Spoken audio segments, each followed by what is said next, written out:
Welcome back to Storytime with Dave Booker. We're continuing on with Sheriff in a Small Town, my book of Rocky Stone and Sheriff Morgan. So we've done quite a bit of this book already. We're down to almost the end of it. So we'll finish it up and then see what we want to read next. Our last one was chapters 8 and 9. We're on More Trouble. So let's begin. Rocky was hobbling around town trying to keep his leg from getting stiff from his gunshot wound.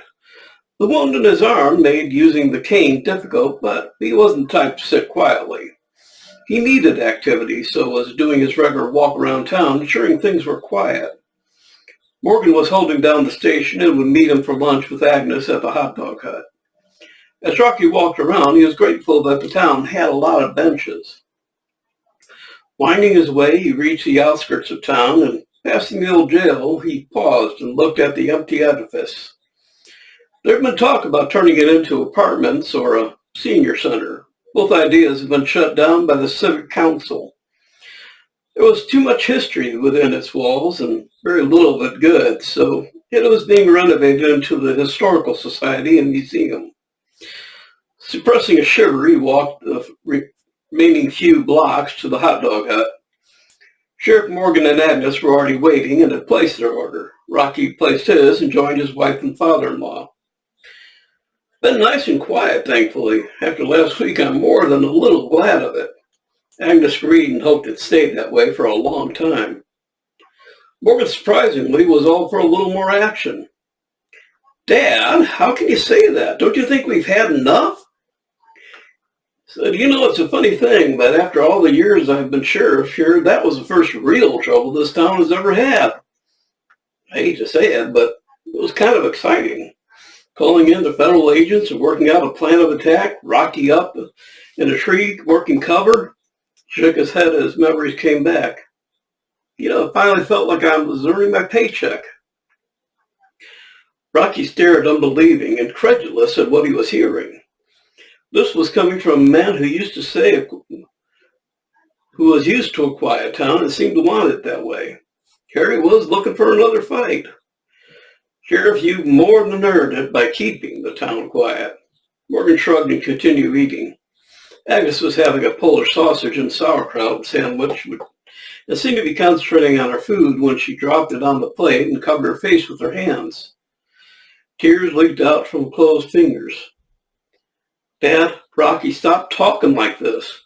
Having a dad as a sheriff is one thing I'd gotten used to, but now I have a husband who's a deputy, and both of you almost got killed. Rocky winced as he placed his arm around her, and Morgan apologized for talking without thinking. He had forgotten how much Agnes worried about them both. Morgan pulled an envelope from his pocket. On the front was the emblem of the federal government. The letter inside was to inform them that the child was now in foster care since there were no living relatives. The foster family had taken the child to heart and were working to expedite the adoption process. When Agnes heard that the child was orphaned but in foster care, Rocky felt her body tremble, then stiffen and finally relax. To him, this meant that she was sorry for the child being in foster care. She stiffened when she decided they might adopt it, then relaxed when she heard the family was already working to adopt. He could read her so well, even her body emanated her thoughts. She relaxed and resumed eating. Rocky and Morgan finished early and headed back to the office. Agnes had kept the truck and was heading home after she was done. Soon after the sheriff and deputy returned, they had another visit from Captain Reed. Shaking hands, they expressed curiosity as to why he was back. The captain seemed oddly nervous and hesitant. Gentlemen, we have a problem. One of the people we arrested was released. They claimed that they had been out walking in the woods when captured, and they were not in the group that we were after. Morgan raised an eyebrow, and the captain continued. They said they lived at one of the lake houses, and this was confirmed when we called in at the address. We let them return home. But soon after, and right before I arrived here, I received another call. The person we had let go called to taunt us that not only were they with the group but that he was the leader and it was his wife and children we had killed. I like to station a unit around both your homes in case he comes after you. Morgan stood up and slammed his hand on the desk. It's probably too late. Why the hell didn't you call and send the people straight away? Rocky was already at the door and had the squad car started as Morgan and Captain Reed dove in. Agnes finished her meal and got into the truck. Her mind was dwelling on the dangers that her father, Rocky, had recently experienced, wondering if there was more in the future. Well, the future was closer than she expected. Hold on one second.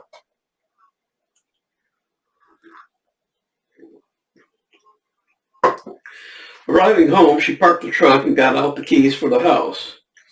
A dark-clad man crept around the truck and rushed her as she opened the door. Thrown on the ground, she looked up to see a masked man all in black. He had a knife pointed in Agnes's direction. She tried to scoot backwards to open space between her and the man when she was grasped and hauled to her feet from behind. The man at the door's voice was slightly muffled, though, through the mask. You don't know me, but the sheriff and deputy should.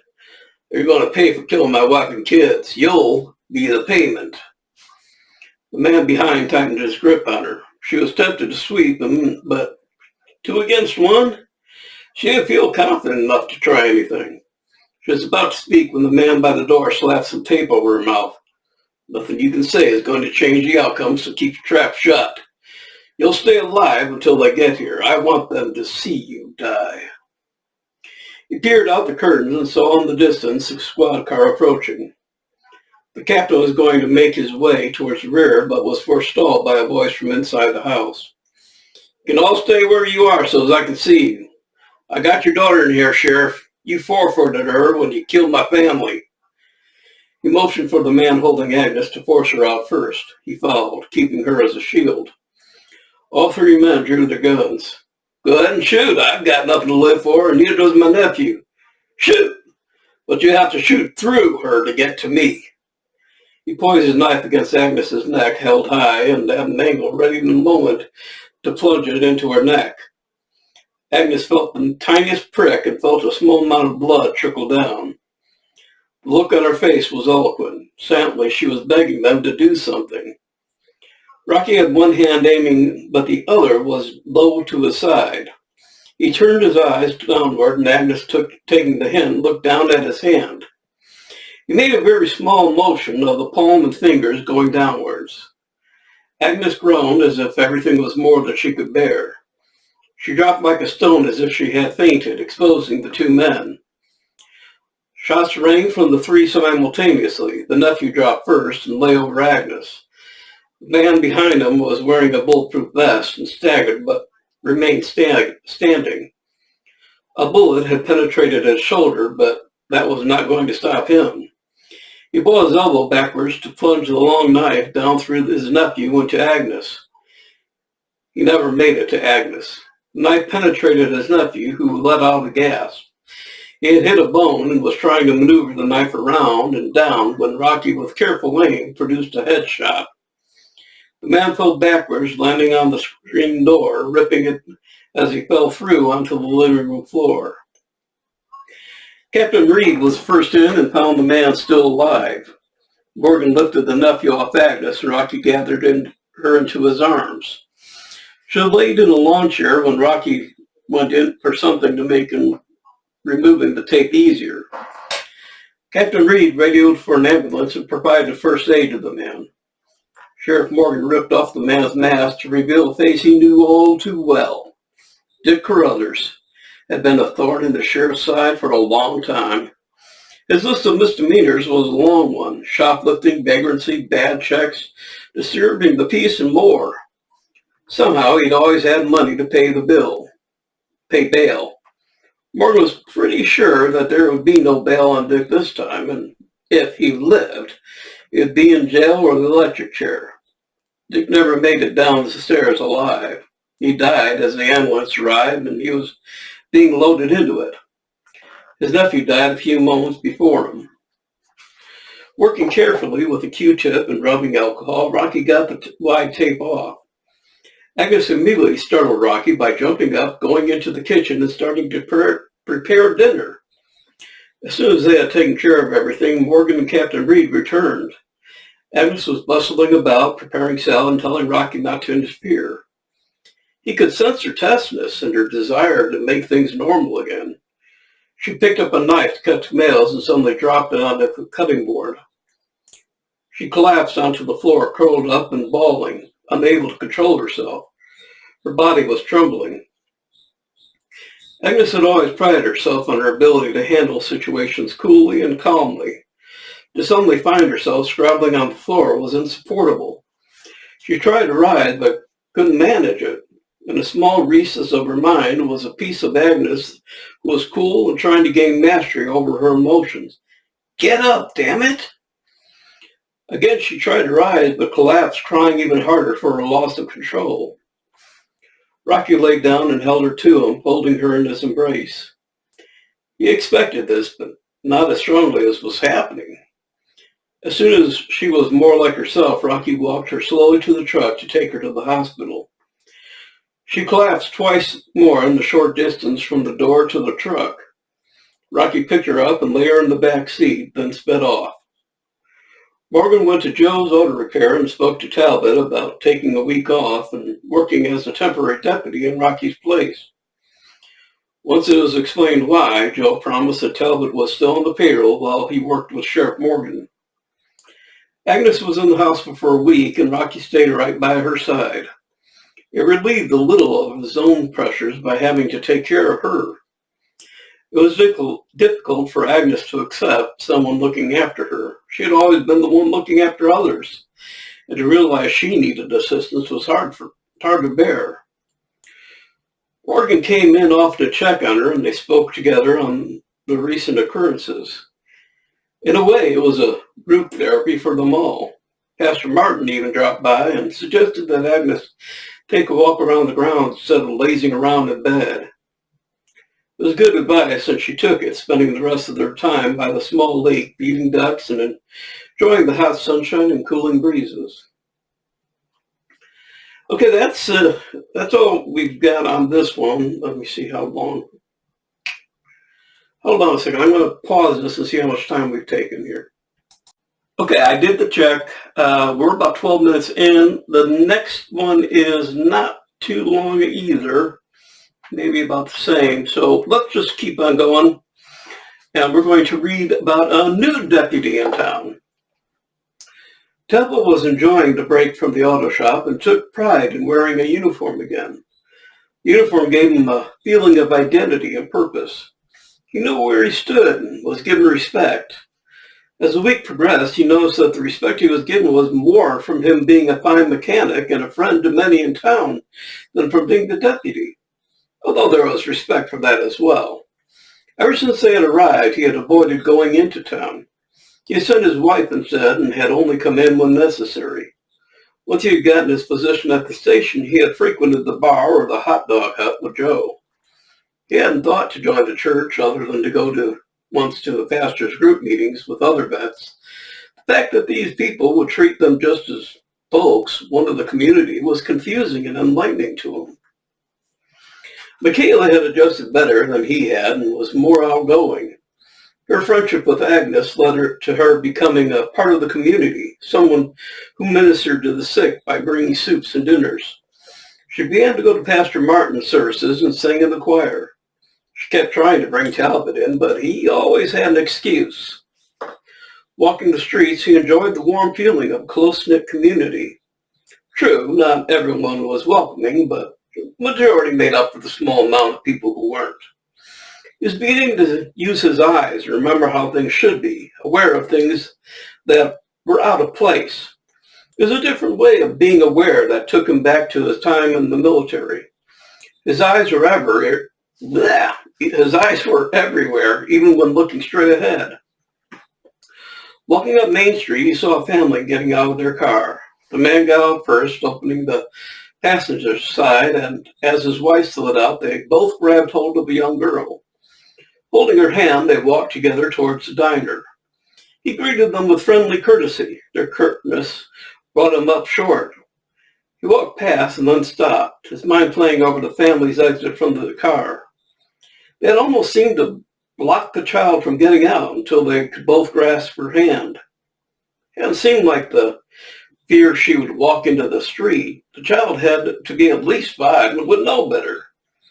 There was something else there, and he was racking his brains as to what else was wrong. He pictured the child's face. She was worried, nervous, and unhappy. The adults had been abrupt at his greeting, but had been smiling and seemed cheerful. He had an uneasy feeling that their smile was a mask. Talbot thought of the sheriff's warning. If something strikes you as odd, it's your instinct talking. Listen to it and act. He put a call to the sheriff's office and asked Morgan to wait in the car outside and down the street from the diner. If he was right, he'd be asking him to come in. Talbot entered the diner from the kitchen. Keeping himself hidden, he spoke to Becky. She was the waitress serving them.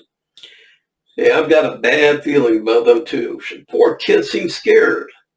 Have you served them yet? I'll just bring their drinks out. I want you to spill the coffee in the man's lap. Becky's eyes got big at the thought of the trouble she'd be getting into. Look, I'm the one telling you to do it, so you're in the clear. Just trust me. He gave terse instructions so she could do what she needed to do quickly. As she left to hand out the drinks, Talbot put in his call for Morgan to come in the front way and stand near the door by the counter. Then he said a short period that he wasn't making up balls of things. Becky handed the lady her drink and then the child's water. Then as she took the cup and saucer, her hand shook and the cup fell in the man's lap. He jumped up and yelled at Becky, who was apologizing nervously. The man went to clean up in the bathroom. Sheriff Morgan stepped over to the table and started talking to the lady. Welcome to our little slice of heaven, he chuckled.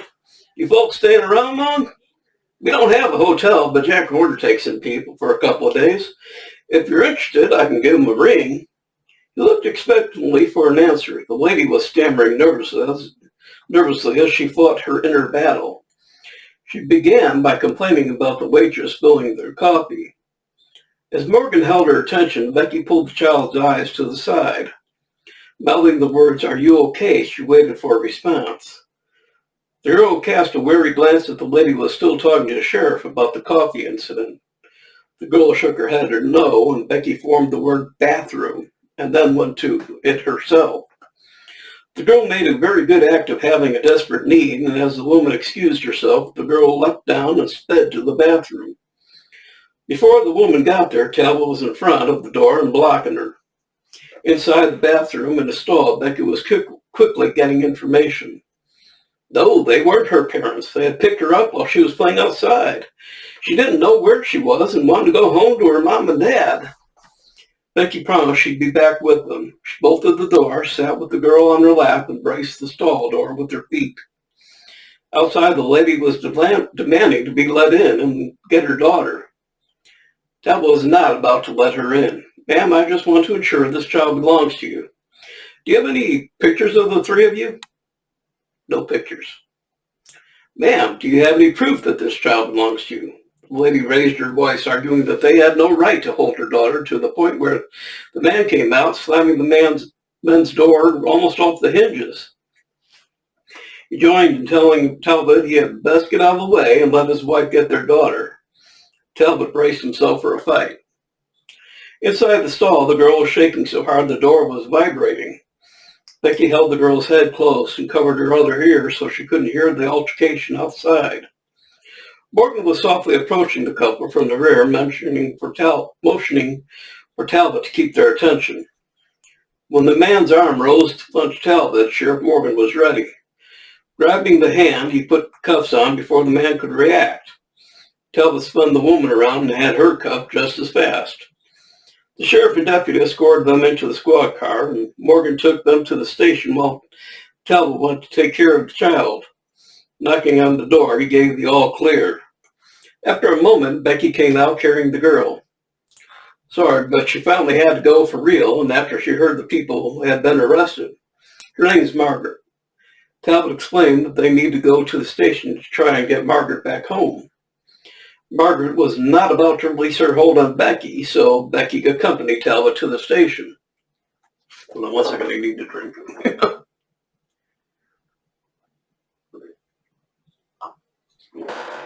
Coffee, the elixir of life. In the station, Morgan had locked up the couple in separate cells and was placing a found child report over the radio. When Becky and Talbot arrived, Morgan was able to get a name and probable location of her home.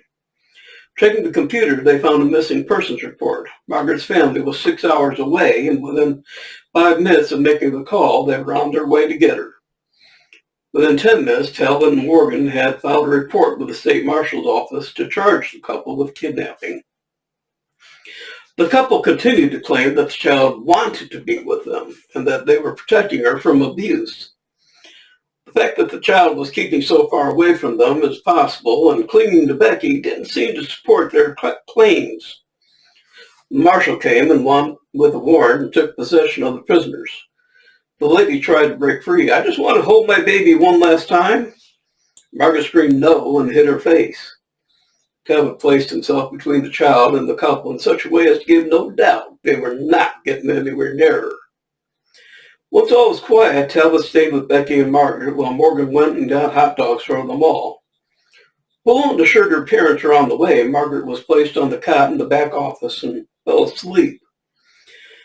Becky left to go back to work, giving Talbot a kiss on the cheek in passing. Morgan lay back in his chair, put his feet on the desk, and picked up the paper. Putting it down suddenly, he jumped up and slapped Talbot on the back. "Damn good work, deputy. Damn good work." Talbot thanked the sheriff and asked if he could do the drive around town on the outskirts. Sheriff Morgan tossed him the keys. Driving around, Talbot was in an expansive mood. He felt so good he couldn't hold it in and burst into song. Starting off with some Marvin Gaye, beat time on the steering wheel as he drove. The circuit of town passed uneventfully, and he headed towards the lake area. Stopping for a break, he parked to watch a group of kids swinging on a rope over the lake before diving in. He slouched in the seat, and a scene that was familiar from when he was a kid played before him. Many times he would hang out at a river near his grandpa's place. He'd tie off a long rope if he could find one, and then he'd spend hours swinging and diving, swimming and fishing. He was the best swimmers he'd ever known. He watched as they assisted a youngster to hold the rope, then 4 of the boys pushed him so that he flew far from the shore towards the center of the lake. The boys laughed as the one in the lake splashed and shouted. Some of the boys dispersed and fled in different directions, while the boy in the lake floundered. Cussing, Talbot tossed off the gun belt, locked the door, and as he dove out and slammed it shut, then dove into the water. Swimming hard, he caught the boy by the hair as he sank towards the bottom. It was a struggle to keep afloat as the boy panicked on reaching the surface and flailed around, hitting him and almost making him lose his grip. "Shut up and keep still, I got you," he shouted. The roaring voice had the intended effect. The boy stopped struggling. Holding the boy by the back of his neck, he dragged him through the water as he side-stroked towards the shore. After he climbed onto land, Talbot sat and brought the boy up, sitting him beside himself. The boy staggered to his feet and gratefully threw his arms around Talbot, crying and holding him in a choking embrace. When he could finally get something sensible from the boy, he was directed to his home. Carrying the youngster to his home, a knock on the door, and it was opened by his mother. Seeing her son clutching the deputy sent her into a panic. She grabbed her son and began a thorough inspection to see where and if he was hurt. Deputy Talbot explained what had happened, and the mother was shocked. "He doesn't even know how to swim. What the hell were those boys thinking?" From the look on her face, if any of those boys who had pushed him into the water were seen by her, they were in for one hell of a whooping. She invited Talbot in for a hot cup of coffee, and then she sent the boy up for a hot bath.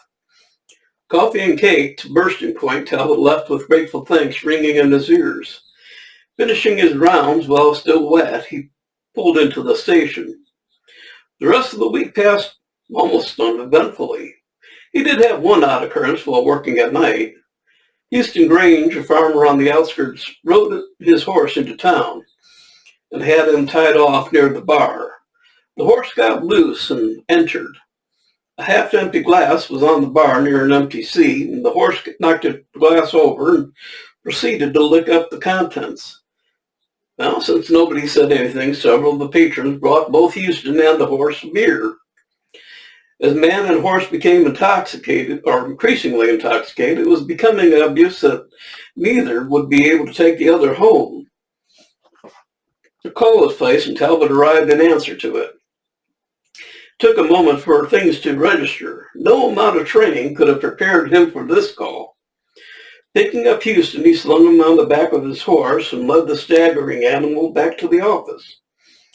Putting Houston into the cell, he was now faced with the problem of what to do with the horse. Talbot, after scratching his head for a while, was about to place a call to Sheriff Morgan when he suddenly burst out laughing. He opened the other cell, moved and stacked the furniture, and walked the horse in. With a blanket on the ground, the horse lay down. For fun, Talbot had laid a pillow under his head and another blanket covering it.